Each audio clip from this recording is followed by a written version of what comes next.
What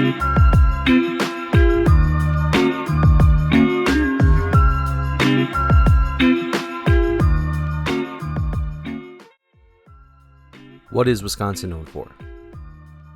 Beer and cheese, of course.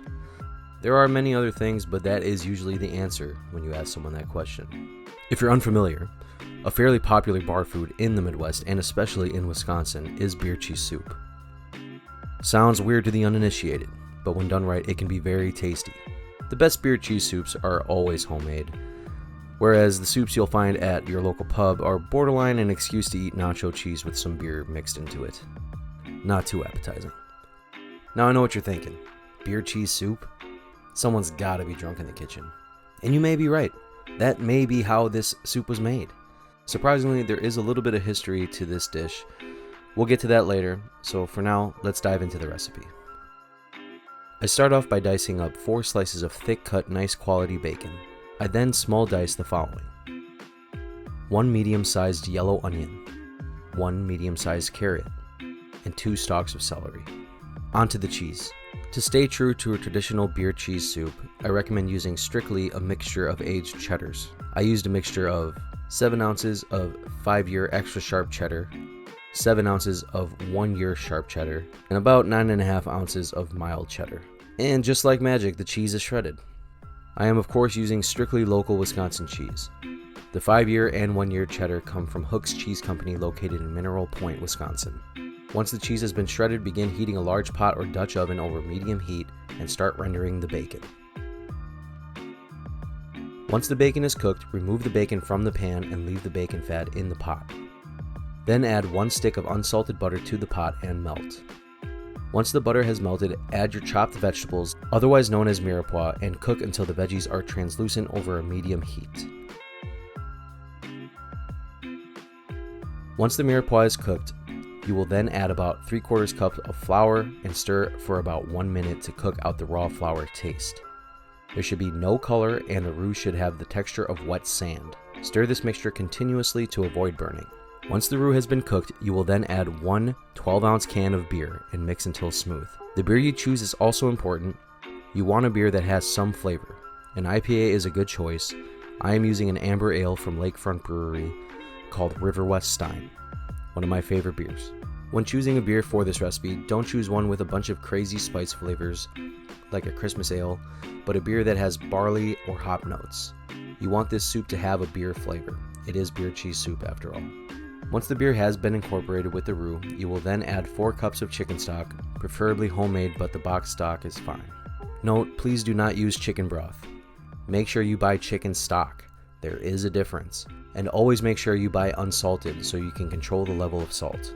After the stock, add 2 cups of whole milk, a 1/4 teaspoon of freshly ground nutmeg, and a 1/4 cup of Worcestershire sauce. This is where you can start seasoning your soup with salt and white pepper to taste. You can certainly add black pepper to this. I like to use white pepper so you do not see the specks of black pepper. Bring your soup up to a very light simmer over medium heat while whisking occasionally to avoid scorching on the bottom.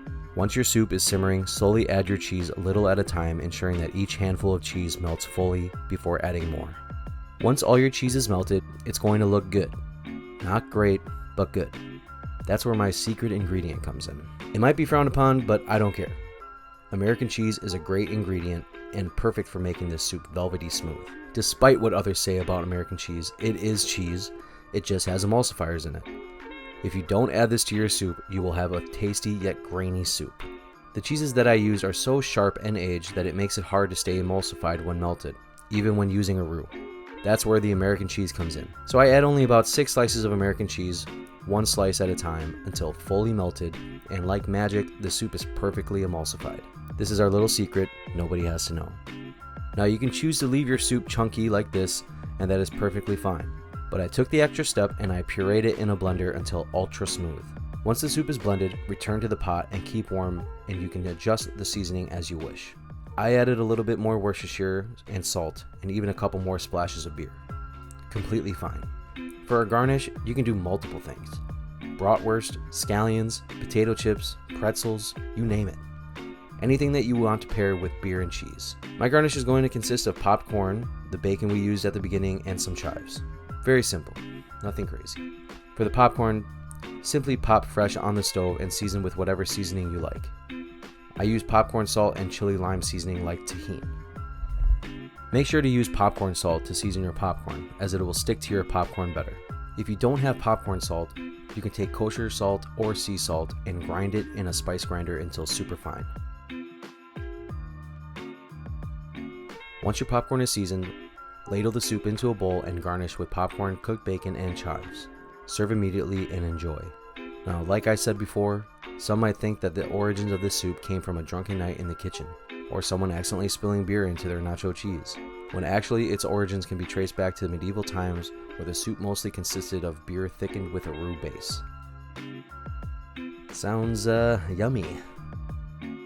As the years go by, proper cooking techniques were developed along with the use of other ingredients, and along the way, cheese ended up making its way into the soup.